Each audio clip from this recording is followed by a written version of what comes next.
I was at a resort known for its amazing cuisine when the executive chef suddenly collapsed.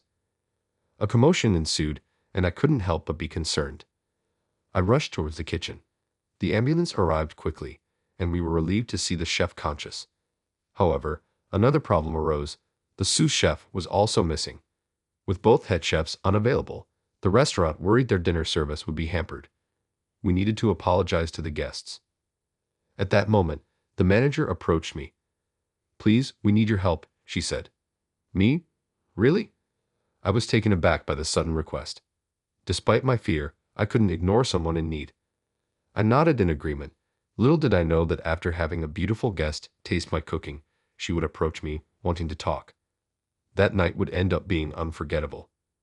My name is Ethan Walsh. I was on a solo trip to a resort famous for its food. Working in a hotel myself, staying at other accommodation facilities always felt more exciting. The surreal scenery and experiences were enough to make me forget my troubles. I sighed, took a photo of the charming resort's exterior, and walked through the Northern Curtain. A male receptionist smiled and greeted me. "Welcome." "Hello, I have a reservation under the name of Ethan Walsh." "Mr. Walsh, we've been expecting you." As I was checking in, a tall woman approached me from behind. "Ethan, it's been a while. I've been waiting for you." "Taylor, long time no see. You look well." She was a vivacious woman with striking features, the manager and a former colleague. She had trained at my workplace before taking over this resort from her parents. She had invited me to visit, and I finally took her up on the offer. "I'm getting the hang of running things as the manager, but it's harder than I thought," she said. "Not just cooking, but also managing the business." "How about you, Ethan? Still keeping busy?" "Yes, as usual." "That's good to hear. You must relax today. I'm confident in our cuisine. I'm sure you'll be satisfied." "Thanks, I'm looking forward to it. I have prepared a special room for you." I followed her, pondering whether I managed to smile properly. Was I worrying my old colleague? The room had a garden view, and the pleasant scent of grass was soothing. I thought about getting a massage until dinner time when the far end of the hallway became noisy. "Taylor, you're here. What's the matter? What's all the commotion?" "The executive chef, Mr. Woodhill, has collapsed." "What? Is everything going to be okay?" I headed towards the kitchen, concerned. "Mr. Woodhill, hang in there." "I'm okay." "You're not okay. Is the ambulance on the way?" "It's been called. They said about 10 minutes. Just as the staff said, the ambulance arrived. Thankfully, it wasn't serious since he was conscious, but another problem had arisen. "Ma'am, about the dinner service." "Yes, with both head chefs unavailable, the restaurant is concerned that their dinner service will be hampered. Today, a travel agency was planning to tour our resort. If this falls through, it could be the end for us." "I understand, but there's nothing we can do. We'll have to apologize to the guests." "Oh, that's right." Taylor approached me. "Ethan, please, I need your help." "Me? Really?" The reason Taylor thought of me was because I, too, am a cook. But it's a different story to serve guests at someone else's resort. Am I really the right person for this? "Don't worry, we'll have other chefs to support you. You're the only one here with skills comparable to the head chefs." "But, Ethan, please, I'll take full responsibility." I had always been indebted to Taylor. If she was in trouble, I couldn't just stand by. "All right, I'll do my best to match the head chef's standards. Taylor, feel free to taste and give feedback as much as you want." "Oh, thank you." Then I was taken to the kitchen and introduced to the other chefs as a cook trusted by the manager. With the resort fully booked for the day, the kitchen was busier than usual. I was initially bewildered, but I'm a professional. Once I checked the prepared soup stock and recipes, I got the hang of it. I adjusted the seasoning and texture according to the guests, softening flavors and textures for the elderly and cutting vegetables and meat into smaller pieces for children. With the help of the team, I kept cooking dish after dish. Dinner time was from 5 to 7 p.m., including preparations. I spent about 5 frantic hours in the kitchen. Before I knew it, it was 8 p.m. We made it through somehow. Exhausted, I slumped down in the break room next to the kitchen. This must be what they mean by too tired to lift a finger. Working in a resort's kitchen is tough, I thought, sipping the tea Taylor had made for me. but there was a sense of fulfillment in revisiting this old sensation. Thank you so much. I'm sorry to have taken up your time off. Of course, your stay tonight is on the house. No, that's too much. Still, your skills are impressive. You managed to handle new ingredients so well. The dishes tonight might have been even better than usual. Could you teach our chef sometime? I'm not that great. Thanks to you, the travel agency representatives were pleased. They said they'd include our resort in their official tours. This is all thanks to you, Ethan. I really appreciate it. Excuse me for interrupting your conversation. A server entered the break room and noticed me. Excuse me, one of the guests has requested to see the head chef. Me? Was the food not to their liking, or did they realize it wasn't the head chef's cooking? The staff didn't seem upset, so I relaxed and headed to the private dining room.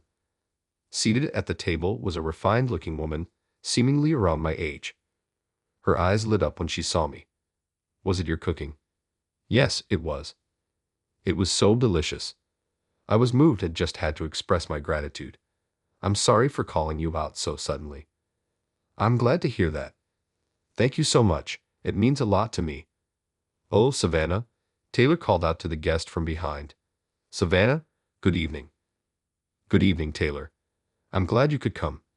Ethan, this young lady is the sister of a friend of mine. I'm Savannah Williams. Nice to meet you. I'm Ethan Walsh. Savannah, Ethan here isn't the head chef. He's a former colleague from my previous job. Does that mean you work at Cherry Blossom Hotel? Yes, he's the sous chef there. Impressive for someone so young, right? Indeed. I'm the sous chef at a one-star restaurant. But suddenly Miss Williams's expression brightened. Her hands clasped together as her cheeks flushed. Wonderful. Cherry Blossom Hotel is famous for guests staying specifically for the restaurant, right? I'm actually a cook myself. I've been in a slump and unsure about the flavors I'm seeking. But then, standing up, she took my hand. After tasting your cooking, I'm convinced that this is the path I should follow. Really? That much? Yes. Until now, my cooking has been by the book, very rigid. I didn't know how to express originality. Your cooking was different from anything I've experienced before. I know it's a lot to ask, but could you please be my mentor? I have so much I want to learn from you. Being praised like that, it's impossible not to feel happy. Since she's an acquaintance of Taylor, well, it's fine. Besides, I want to hear her story. I want to listen to her experiences and learn for myself. Thank you. I'd love to hear more about your experiences, Miss Williams. I'm so glad to hear that. Afterward, Miss Williams and I, having secured a private room, had a lively discussion about cooking. She said she was still training, but from our conversation, her knowledge was impeccable, and she had solid experience. I thought she was more than ready to work professionally, but as I heard earlier, she seemed to be struggling to find her direction. I'd be happy if I could help alleviate her worries even a little. As we talked over drinks, the conversation flowed effortlessly, and before I knew it, it was morning. I somehow ended up back in my room without remembering how I got there. I drank so much that I couldn't recall. No, my head is too painful to even try to remember. When was the last time I had a hangover like this? Lying on the bed, presumably prepared by the chambermaid, I stared blankly at the ceiling. Last night, let's see, I got along well with Miss Williams. We talked about cooking, and then, no, I can't remember. I noticed a coffee pot on the desk and decided to have some coffee to clear my head. Dragging my heavy head and body, I made it to the desk and saw a note. I didn't remember placing it there. Picking it up, it was written in a woman's handwriting. Thank you. I won't forget last night. It was wonderful. Looking forward to seeing you again. Savannah Williams. What? My drowsiness and drunkenness vanished, and I looked at the note again. The content remained the same. This was a note left by Miss Williams. But wait, what does this note mean? I looked down at myself and checked the bed, but nothing seemed amiss. But what does this note mean? Did I do something wrong? If I had crossed a line, even if it was due to alcohol, I couldn't just brush it off. I needed to apologize properly. I quickly got dressed and headed to the lobby. Taylor was there at the reception. Taylor, oh, Ethan, good morning. Good morning. Where's Miss Williams's room? Savannah. She left early this morning. Morning. What? Is something wrong? I just have something I need to tell her. I'll contact her for you. I'll ask her to get in touch with you. Thank you. I felt like I was barely alive. What have I done to such a beautiful woman? What if she had a boyfriend or a husband? I spent the day troubled and then headed home. The next day, back at work, a different problem awaited me. Heathen, what's with this broth? Is something wrong with it? Don't you see it's completely different from the standard? Back at the hotel kitchen, Chef Anderson was yelling at me. After the former executive chef left to start his own place, Chef Anderson from one of our partner hotels joined us and had been giving me a hard time. I told Taylor everything was going well, but that was a lie. Ever since he arrived, I felt marginalized. Originally, I was highly regarded and trusted by the former chef and the hotel owner. I think it was because of my personality. I had always enjoyed cooking as a hobby before I turned professional, and after becoming a chef, my passion exceeded just a hobby. With the network of people I built and the financial freedom I gained, my culinary research flourished. The more my world expanded, the more ideas I had, and my growing skills contributed to menu development. My menus were often chosen, and my transition from a hobbyist to a dedicated professional was praised for elevating the hotel's culinary quality. As a result, I was trusted with the role of sous chef at a young age. I had thought about continuing as a chef and eventually going independent, but everything changed when the chef position changed hands. Chef Anderson, who was once a sous chef like me, joined our hotel full of determination. He aimed to make a mark in a top-tier hotel, but seemed to find my presence bothersome. Perhaps my ability to continuously create new menus and my recognized skills irked him. He harassed me every chance he got. "You don't have the basics down. Make it like I do," he complained, forcing me to mimic his supper soups or removing me from preparing meals for VIP guests, which I used to handle. His harassment escalated over time. The peace I found at the resort quickly soared. I was only trying to work hard for the hotel and myself. Why should I be oppressed by someone who was supposed to guide me? "What's with that look?" Chef Anderson noticed. Probably my displeasure showed after being praised so much by Miss Williams. He slammed his fist on the table. "If you don't like it, it's the same as not having motivation. Just quit already." That day, maybe he was particularly irritable. He ordered me to do only dishwashing. I was becoming indifferent, fed up with his tyranny. I had already been contemplating resignation. The resignation letter was ready. Maybe I should quit. I've lost my motivation to keep working here. I spent the morning not allowed to touch the ingredients and slumped in the break room when the owner came in. "Heathen, can I have a word?" "Yes." Chef Anderson's harassment only occurred in the kitchen, so the owner didn't know his true nature. Chef Anderson behaved well towards the owner and other areas. I couldn't bring myself to speak up about his actions. Hotel operation requires everyone's cooperation, meaning trust is essential. If the issues in the kitchen were to come to light, it might spread discord throughout the hotel. If I just endured it, the hotel could operate smoothly without any issues. Today, my daughter came to visit. The owner's daughter. Yes, she's aspiring to be a chef at a hotel like this. Would you mind teaching her a bit for her studies? Of course, I'd be happy to help if I can. When I was led to the owner's office, a familiar face was there. Miss Williams. "Oh, Ethan, the person I wanted to see, or more accurately, the person with whom I needed to clarify what happened that night, was there." Savannah Williams was standing right there. "So you're the owner's daughter?" I asked. "Yes." "Oh, did I not mention that?" "Wait, do you two know each other?" The owner asked. "Yes, we met at the resort the other day, right?" Her suggestive tone made my heart skip a beat.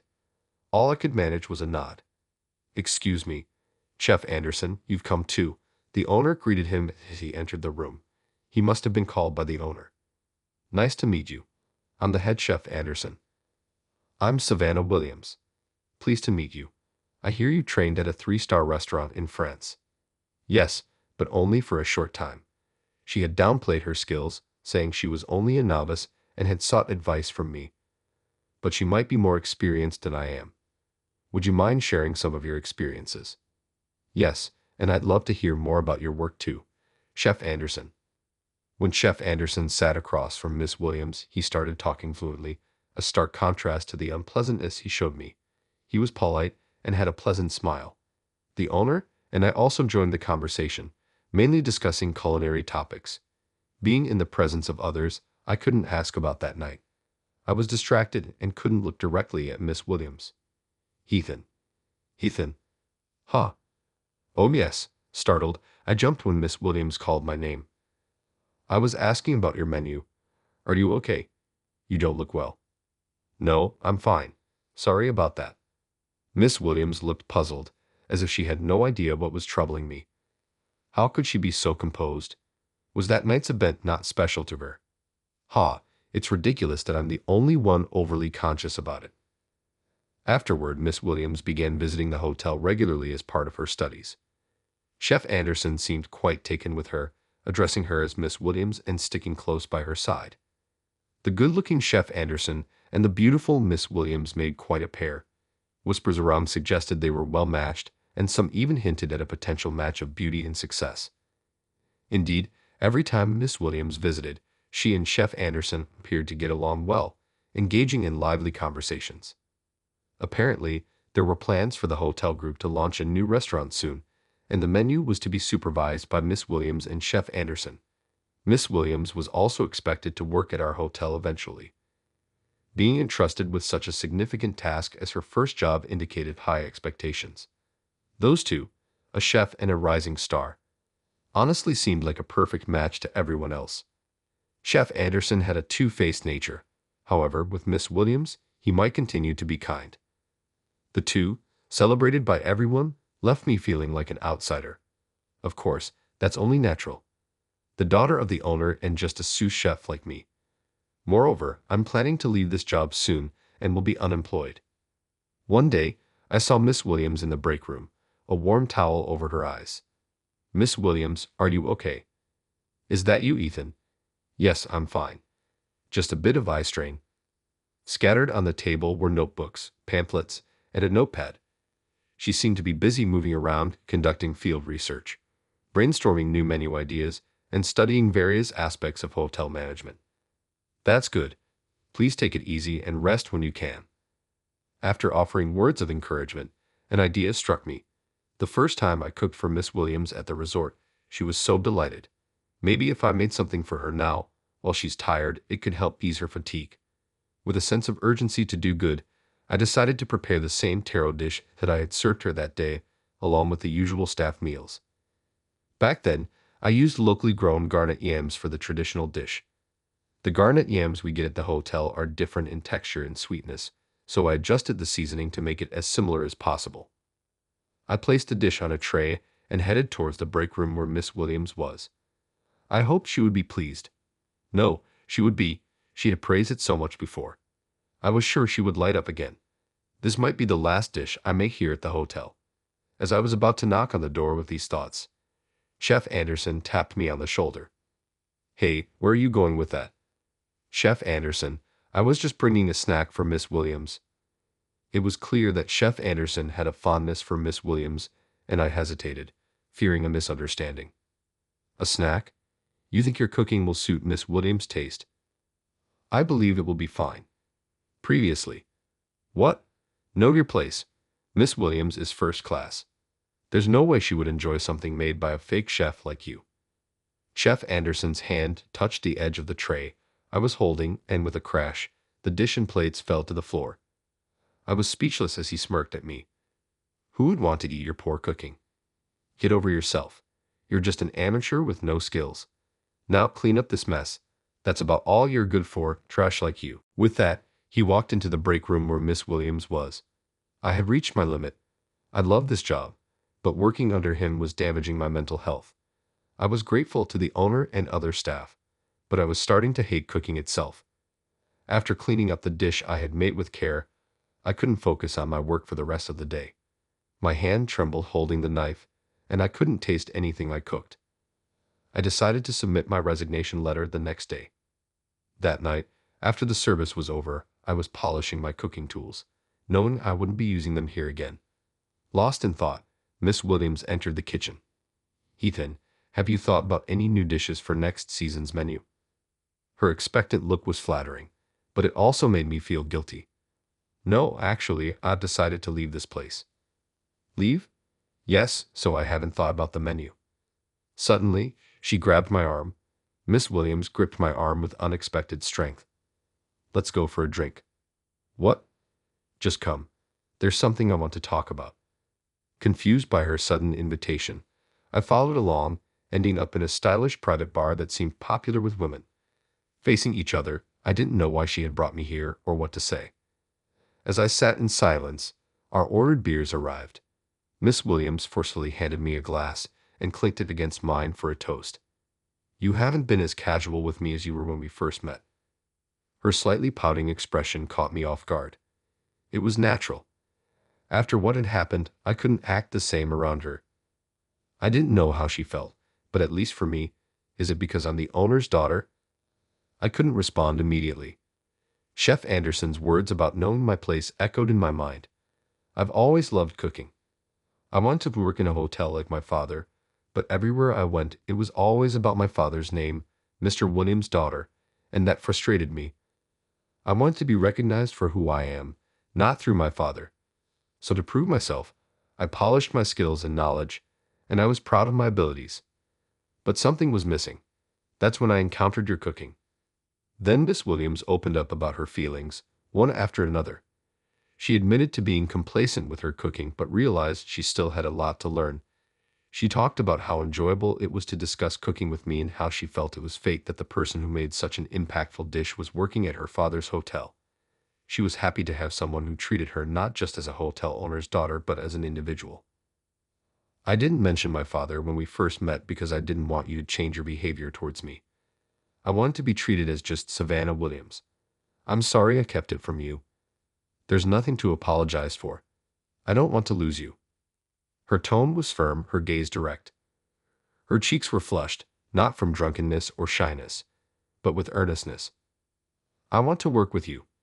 Did you know a new restaurant is being launched under our hotel brand? Yeah, I've heard some rumors. Then please work with me at the new restaurant. I was taken aback, wide-eyed and speechless for a moment. What? I'd originally wanted to work in a hotel, but after tasting your cooking, my thoughts changed.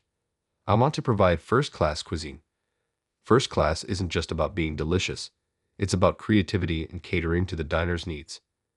If I work with someone like you, Ethan, who constantly strives to improve without arrogance, it doesn't matter whether it's a hotel or a restaurant. Me? But why me? Ethan, you've been treated horribly by Chef Anderson, haven't you? Ah, yes. Did you know? Yes. He hides it in front of me, but it's obvious. You've barely been cooking. I've tried to stop it before, but it only made things worse for you. I'm sorry. No, it's not your fault, Miss Williams. Thank you for saying something. I don't think you should be buried here. That's why I want you to join me in running the restaurant. It'll be almost like being independent. I appreciate it, but what about Chef Anderson? I heard you two were working on various projects together. Chef Anderson, frankly, it's not working out. Our tastes and styles don't align. He seemed to be clinging to me, likely to curry favor with the owner's daughter. I had no idea she felt that way. If you're bothered by him, I should have stepped in more. I haven't been paying enough attention. I aspire to further master the culinary art, to exceed you, Ethan, and to create dishes that bring joy to all. For this, I seek your guidance. I had never been so directly and earnestly asked for my help before. Toby wanted not just my cooking, but for my presence beside her.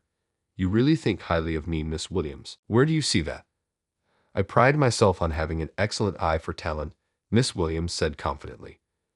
Her self-assurance made me want to be more assertive myself, to stand beside her as someone worthy with dignity. All right, I understand. Please count on me. Half a month later, I left the hotel to start working on the new restaurant. When Chef Anderson heard about my involvement, he confronted the owner and Miss Williams, asking why they chose me. Miss Williams replied sharply, "Someone who wastes food doesn't deserve to be the chef." She had witnessed Chef Anderson ruining my dish. She informed the owner, who then deemed Chef Anderson unsuitable as both a chef and a staff member of the hotel. Initially skeptical, the owner eventually realized Chef Anderson's true nature after hearing from other kitchen staff about his behavior towards me. Confronted by the owner, Chef Anderson exclaimed, "It's his fault. Ethan is attempting to overshadow me despite his lower position. It's only fair to assert my authority over him." Subsequently, Chef Anderson was fired for not fitting the hotel standards. The story became well known in the industry, and he struggled to find employment elsewhere. Desperate, he opened his own restaurant, but it soon failed due to a lack of patronage. The owner shared this story with me and added, "Your restaurant is a whole different story. The restaurant Miss Williams and I opened was a hit, bustling every day. We used local ingredients to create affordable dishes without compromising on taste. Our creative cuisine, meticulously crafted to please the palate, attracted endless media attention and social media coverage. It was a grand and successful opening, but we knew we couldn't rest on our laurels. It's thanks to the hotel group's name and Miss Williams' efforts we can become complacent. We must keep striving." A week after our grand opening, we celebrated our success with a party. Seeing Miss Williams happily drinking, I became a little worried, remembering the mistake we made when we first met. "Enjoy yourself, but please be careful not to drink too much." "I'm fine. I'm not a lightweight, but because of that night." Saying this, I showed her the note from that time. Miss Williams looked surprised. "Why do you still have this?" "I wanted to clear things up about that night. That night, when we spent the night together." "What?" Miss Williams looked puzzled and then burst out laughing. "Ethan, have you misunderstood something?" "Misunderstood? I'm sorry, the heart marks I added must have made it seem more believable." "So nothing happened, right? Even when I'm drunk, I remember everything." Then the most wonderful part was about our conversation on cooking. "Yes." I felt a wave of relief. So nothing had happened after all. What a relief. There was a tinge of disappointment, but at least I understood why I was the only one conscious about it, and it was good that I hadn't made a move on someone I wasn't in a relationship with. Well, it would have been okay if something had happened. Miss Williams smiled beside me, making me blush. Apparently, she had taken a liking to me from the start, and in her drunkenness had leaned on me and made physical contact. However, I had gently rebuked her, telling her to value herself more, which she found endearing, and made her like me even more. To me, it felt a bit cowardly. Now that we had expressed our feelings for each other, we agreed to take our relationship slowly, which was reassuring. Moving forward, I aimed to nurture not only our restaurant and culinary skills, but also our relationship alongside my beloved partner. We both understood the reliability of hard work. That's why we decided to take steady and careful steps together, with the woman I love, hand in hand. "All right, everyone's presentations are done," Nick, the manager, said as he tried to move the discussion forward. "Excuse me, I haven't. I recently found out something." Nick interrupted me and began to speak. "There's apparently someone in this department who didn't graduate high school and is just a part-timer. Meetings should be for employees only." "Absolutely right." His lackey, Mike, of course, agreed with Nick. "I'm leaving." After leaving the meeting room, I started to shut down my computer. I noticed that an email had arrived, not in my personal inbox, but in the company's shared email. Thinking, there's no point in speaking up, no one will listen, I went home quietly. The next day, I heard a commotion from Nick's desk. He was staring at his computer screen, his face pale. "Nick, is something wrong?" Mike looked at the screen with him.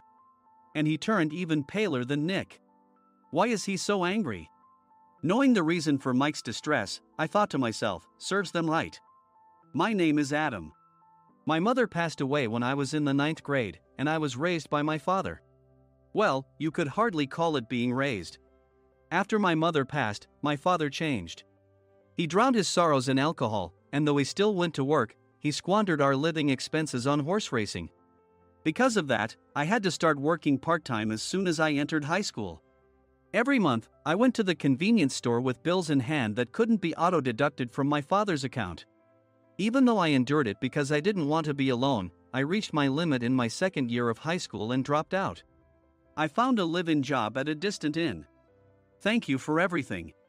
The day I left home, my father, still staring at the TV, spoke. Take care.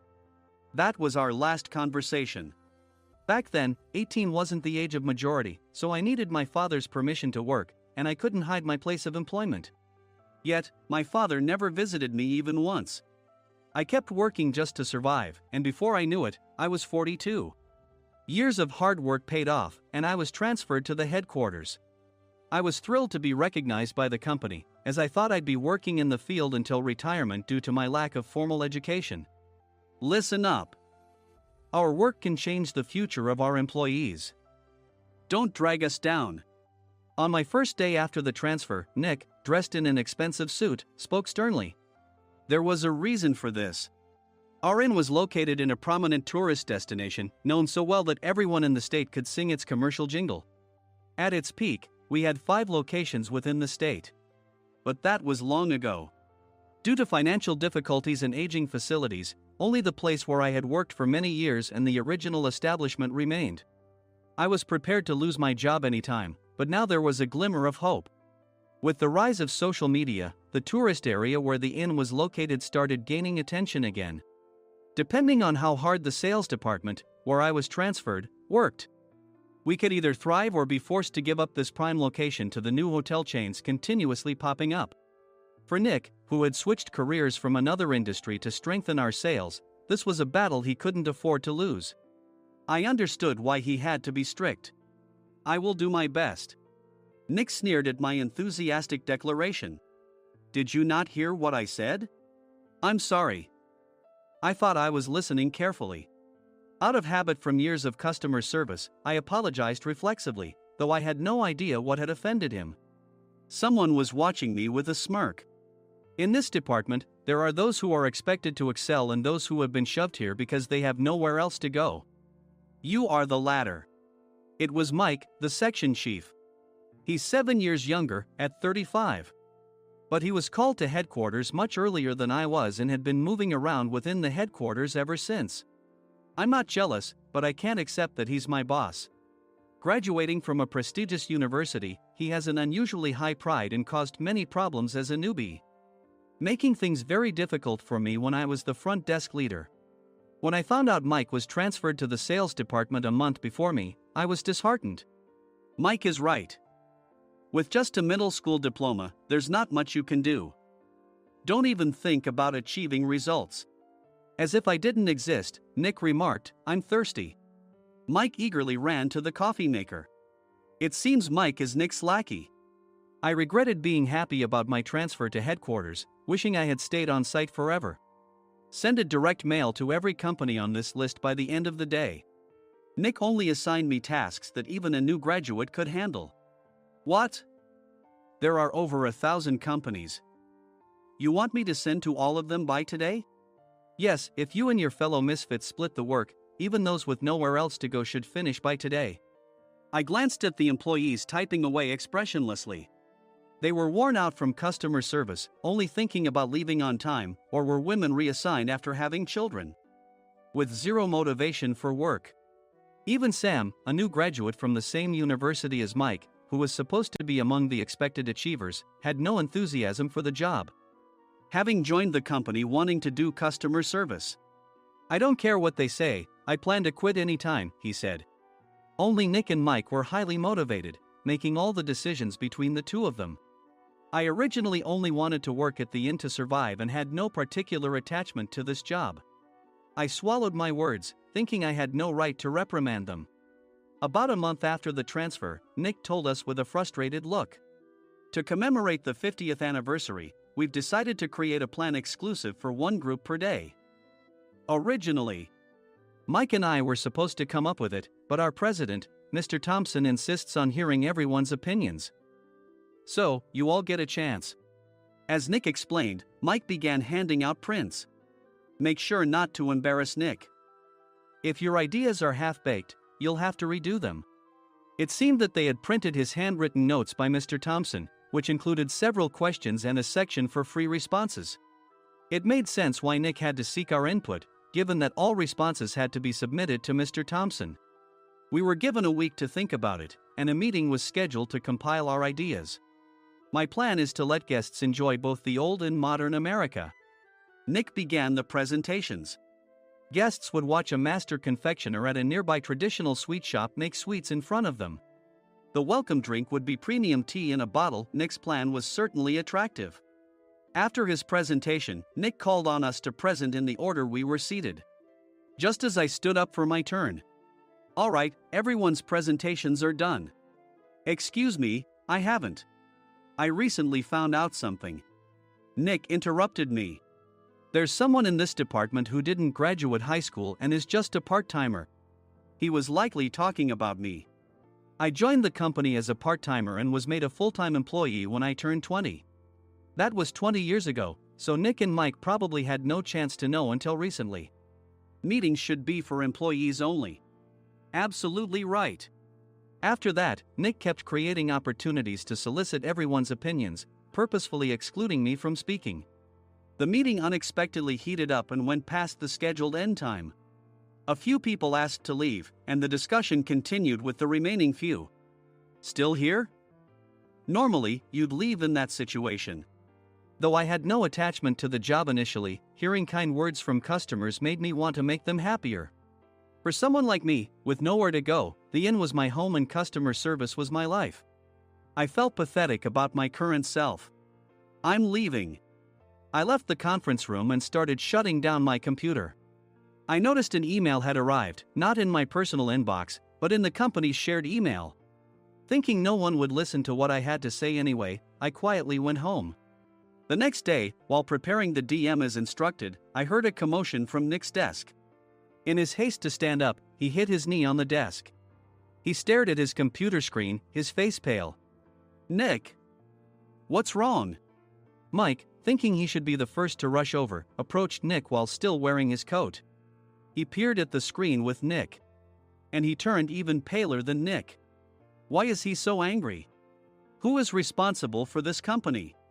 Nick, more irritated than ever, asked, and Mike answered without checking. Probably Sam. Sam wasn't there because he was attending a morning training session for new hires. Nick gave up on getting angry and returned his gaze to the screen. They were looking at an email that arrived right after the end of the working day yesterday. Apparently, no one, including me, had checked it before leaving. The email was from a large company that used us for their annual employee trips.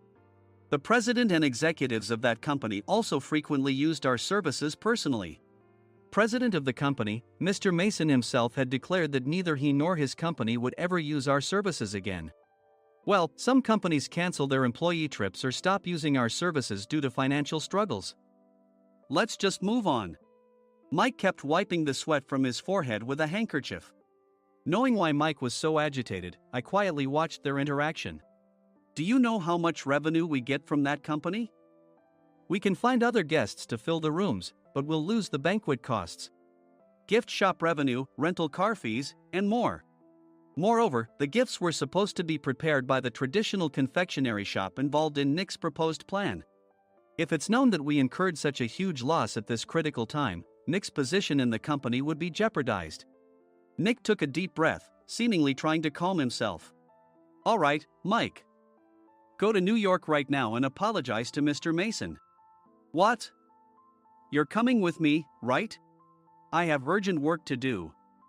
I trust you, which is why I'm entrusting this to you. Please. Mike, believing Nick's sincerity, agreed with a determined look on his face, saying, yes. That's Nick for you. Even if Mike went to apologize, Nick would shift all the blame onto him if the client didn't change their mind. Well, it was Mike's fault to begin with, so it served him right. About 3 hours later, Sam answered a call from somewhere and repeatedly apologized, saying, I'm very sorry. Everyone watched to see what was happening. After ending the call, he informed Nick with a weary tone. When Mike arrived at the client's company, he only made things worse, further infuriating Mr. Mason. He was demanding, get his boss here immediately. It was no wonder Sam was exhausted, dealing with such a call right after returning from training. What is that idiot doing? All right, Adam, you're coming with me. If sacrificing Mike didn't work, then I must be next. Normally, I'd want to refuse at all costs, but I saw an opportunity in this situation. If I can be of assistance, I'd be happy to join you. I obediently followed Nick, and we flew to New York. When we introduced ourselves at the reception, it became clear how serious the situation was. As the receptionist personally escorted us to the president's office. Angry voices leaked through the door, making both Nick and me uneasy. "Excuse me. I'm Nick, the supervisor. I understand my subordinate has caused you trouble, and I deeply apologize." Nick, with his experience in the corporate world, knew enough to offer an apology before excuses. However, his customer service skills left much to be desired. I sighed as I saw Mike trembling like a small dog in the corner of the room. "What kind of training are you giving your subordinates?" Mr. Mason glared at Nick with a red face. The intensity of his gaze made even Nick take a step back. Regrettably, I joined this company only 2 years ago and was unaware of Mike's issues. I should have identified his shortcomings sooner. Indeed, I should have realized sooner. No sensible person would come to apologize and then give a lengthy presentation on the drawbacks of not using their in. Nick froze, his mouth slightly open. Suspecting the worst, I picked up the documents that had fallen to the floor. It seemed Mike hastily prepared these documents on the plane, listing the disadvantages. Disadvantage 1: if you change the venue for the company trip, employees might suspect it's for cost-cutting reasons, leading to a negative impression. Reading it aloud half-jokingly, Nick snatched the papers from my hand and checked the contents with a furious expression. Among the stack of documents was a receipt from a nearby convenience store's copy machine. I felt a pang of dread, hoping he hadn't shown the receipt as well. What do you think he said when I asked what kind of nerve he had to do this? I'm very sorry." Faced with the dire situation, Nick must have thought there was nothing left to do but apologize. In a voice smaller than I'd ever heard from him, he uttered words of apology. He said, "I'm a Harvard graduate. I don't believe I said anything wrong." "Mike, what have you done?" Forgetting his plan to pin the blame on Mike, Nick yelled loudly, even in front of Mr. Mason. "I didn't do anything wrong." "You're still saying that? Look at him." Mike pointed at me with a shaking hand. "I was assigned to headquarters in my 20s and now I'm a section chief. This guy only made it to headquarters at 42. Everything I've done proves I was right. So why are we losing the contract?" Having said his piece, Mike collapsed to the floor. "Of course.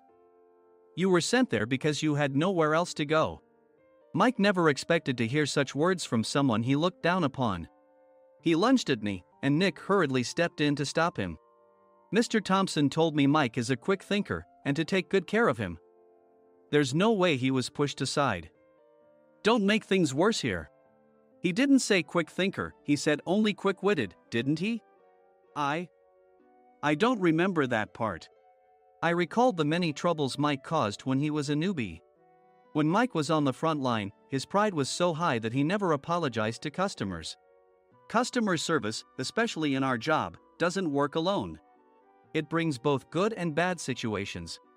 If the front staff or housekeepers made mistakes, or the cleaning company didn't properly clean a room, one had to apologize to the customers regardless of personal fault. Mike, in such situations, would never apologize, insisting he wasn't at fault. This often angered customers, and as the front desk leader, I frequently had to apologize on his behalf. He caused complaints and disrupted operations, which is why he was quickly moved to headquarters. In departments where he didn't interact directly with customers, his quick thinking was beneficial and things went well. But it seemed his flaws were starting to show. Corporate reservations are supposed to be entered into the system by the sales representative. But a quick check yesterday revealed that more than 10 items were missing from the client's reservation. The handover document clearly stated what needed to be prepared. Why didn't you enter it into the system? Why do we have to give them special treatment? Filling rooms near the banquet hall, setting up all the food in advance. Specifying the brand of wine, they're too demanding. No wonder he always angered customers, I thought, feeling a headache coming on. Grouping them in rooms near the banquet hall is for our benefit too. It makes it easier for the staff to set up beds and serve breakfast since everyone's schedule is synchronized. As for the other requests, Mr. Mason suggested them to lighten our load. I didn't know that. Nick finally seemed to realize that Mike was the one who had angered the client. What did you say to them? I just told them we wouldn't give them special treatment anymore. We shouldn't waste effort on things that don't bring in money. I was utterly exasperated at his lack of understanding of customer service. Of course, we shouldn't comply with unreasonable demands. But carrying over successful practices from past stays makes customers feel remembered and enhances their experience. Good memories encourage repeat visits. That's part of our job. I looked down at Mike, who was sitting on the floor. In our job, nothing is a waste. Mr. Thompson likely moved you to the sales department, hoping you'd finally understand this. How do you think he feels now that you've failed to meet his expectations? Mike, tears in his eyes, fled the president's office. I was amazed he still hadn't apologized. You have it tough, Adam. It's okay, we're all employees of the same company. I deeply apologize for this disrespectful incident. Especially after all the care you've shown us. If it weren't for you, Adam, I really would have stopped staying here. When I heard you were moving to the sales department, I was willing to reconsider if you handled it. Seeing us talk so amicably, Nick's face contorted. Do you two know each other? Adam's service is excellent. I always requested him specifically. Normally, we don't accept specific staff requests, but we made an exception for Mr. Mason, adjusting my shifts accordingly. He had personally stayed at our hotel just before my transfer, and during casual conversation, I mentioned, I'm moving to the sales department soon. If I hadn't told him then, things could have been much worse. Please continue to take care of us. I look forward to it. On the return flight, Nick awkwardly offered me a can of beer. It's still working hours. Of course, I had no intention of forgiving him for a single beer. Nick might try to pin everything on Mike and avoid any consequences. While pondering this, a startling fact came to light. Nick, the tea bottles for the plan have arrived. I handed Nick a bottle labeled with our inn's name. They look good. What are you talking about? These are plastic bottles. I had assumed we would use the trendy, high-end bottling tea. But what arrived were ordinary plastic bottles of tea with customized labels. The only unique aspect was the label, which had the inn's name, making it look customized. Upon further investigation, I discovered that a substantial amount of money was set to be paid to the tea company. It was priced like bottling tea. Does this plastic bottle really cost $100 each? The tea inside is specially blended for us. The extra cost is for that. Wouldn't it be better to use another tea company? Or is there a specific reason we must use this one? As Nick continued to make excuses, I showed him a printed email. I informed the tea company's president, Mr. Mitchell, that we discovered irregular payments and he confessed. He said you two were high school classmates and planned to split the extra money. That idiot. Why did he confess? That's not important. You should worry about yourself, this could turn into a police matter. Opening the bottle cap, I suggested. How about calming down with this tea? It supposedly has a relaxing effect. Nick drank the tea frantically. In the following days, decisions were made about their fates. Mike was reassigned to the General Affairs Department, with no chance of transfer or promotion, as per Mr. Thompson's orders. As for Nick, since the payment to the tea company hadn't yet been made, he narrowly avoided legal trouble. Instead, he was encouraged to leave the company, and to avoid further complications, Nick submitted his resignation.